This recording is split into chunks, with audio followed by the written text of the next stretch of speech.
Martín estaba acostumbrado a los desafíos. Como restaurador de arte especializado en murales medievales, había trabajado en condiciones extremas y había desentrañado secretos ocultos en las sombras de la historia. Sin embargo, lo que encontró en la Catedral de Saint-Antoine, en las afueras de un pequeño pueblo francés, no era algo que pudiera anticipar ni entender. Lo que al principio parecía una simple restauración se transformó en algo mucho más oscuro. Había viajado a la región con un encargo especial, la restauración de un mural que había estado oculto durante siglos, enterrado bajo capas de polvo, suciedad y pinturas de sobrecarga. La catedral había sido casi olvidada por la iglesia local, que parecía más interesada en su preservación que en cualquier valor espiritual. Pero Martín estaba allí para hacer lo que mejor sabía hacer, devolverle la vida a una obra perdida en el tiempo. El mural, ubicado en una pequeña capilla lateral, había sido pintado en las primeras décadas del siglo XIV. Había permanecido cubierto, ignorado por generaciones, y Martín estaba ansioso por desvelar el misterio de su creación. Cuando comenzó a limpiar la primera capa de pintura, los detalles comenzaron a emerger, figuras sombrías, símbolos extraños y una escena desconcertante en el centro del mural. El núcleo de la pintura mostraba a una figura encapuchada, de rostro oculto por las sombras, rodeada de cuerpos mutilados. Cada figura estaba congelada en una postura grotesca, como si estuvieran atrapadas en una agonía eterna. La sangre parecía brotar de sus heridas, creando un mar de terror que se extendía por todo el mural. Martín, fascinado por la complejidad de la obra, continuó con su tarea. Los detalles eran minuciosos, pero lo que más le llamó la atención fue el aura extraña que parecía emanar de la pintura. Una presión sutil, como si una fuerza invisible lo estuviera observando, se acumulaba en la atmósfera de la capilla. Martín trató de ignorarlo, convencido de que se debía al cansancio y al aislamiento. Pero, conforme avanzaba con la restauración, algo extraño comenzó a suceder. La primera noche que pasó en el pueblo, Martín experimentó un sueño perturbador.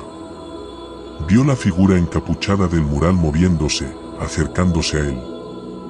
En su sueño, la figura susurraba palabras incomprensibles, palabras que parecían provenientes de una lengua antigua. Martín despertó sudoroso, el eco de la figura aún resonando en su mente. Pensó que era una simple pesadilla, pero el sueño se repitió noche tras noche, volviéndose cada vez más vívido. Al día siguiente, comenzó a escuchar murmullos en los pasillos de la catedral. Al principio pensó que se trataba de su mente jugando trucos, pero la sensación de que algo lo observaba persistió. A veces, creía escuchar risas distantes, como si alguien lo estuviera vigilando. Sin embargo, cuando salía de su taller, la catedral estaba desierta. Nadie más parecía notar nada extraño. Una mañana, mientras restauraba una sección más oscura del mural, observó algo que no había visto antes. En el fondo, casi imperceptible, había una extraña inscripción. Era como si la pintura misma hubiera sido escrita con sangre, unas palabras ininteligibles que causaron un escalofrío en su interior. Martín intentó descifrarla, pero se dio cuenta de que no podía entenderlas. Cada intento de hacerlo le producía una sensación incómoda, como si algo le advirtiera que no debía seguir. Poco después, el pueblo comenzó a hablar. Los ancianos le contaron historias sobre la catedral, sobre la leyenda que rodeaba el mural y la figura encapuchada. Le hablaron de un antiguo culto, que había existido siglos atrás, que había invocado una entidad demoníaca que fue encerrada dentro del mural, usando el arte como prisión. El mural, decían, era un sello, una barrera que contenía al ser oscuro que había amenazado con destruirlo todo. Y lo más aterrador era que ese sello nunca debía ser perturbado. «Has cometido un error al tocarlo», le advirtió el anciano que se encargaba de la iglesia.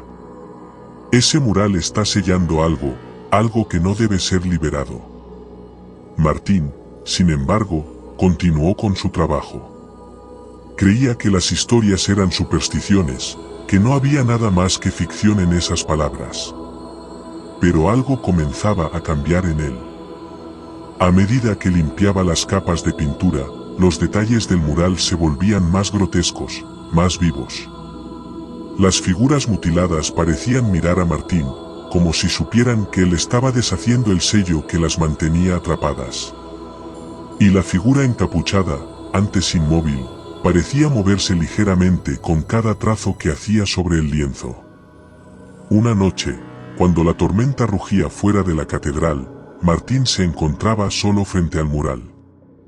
La figura del centro parecía estar más viva que nunca, y el aire en la capilla era denso, pesado, como si el lugar mismo estuviera conteniendo la respiración. Fue entonces cuando escuchó un susurro, tan bajo que apenas podía oírlo.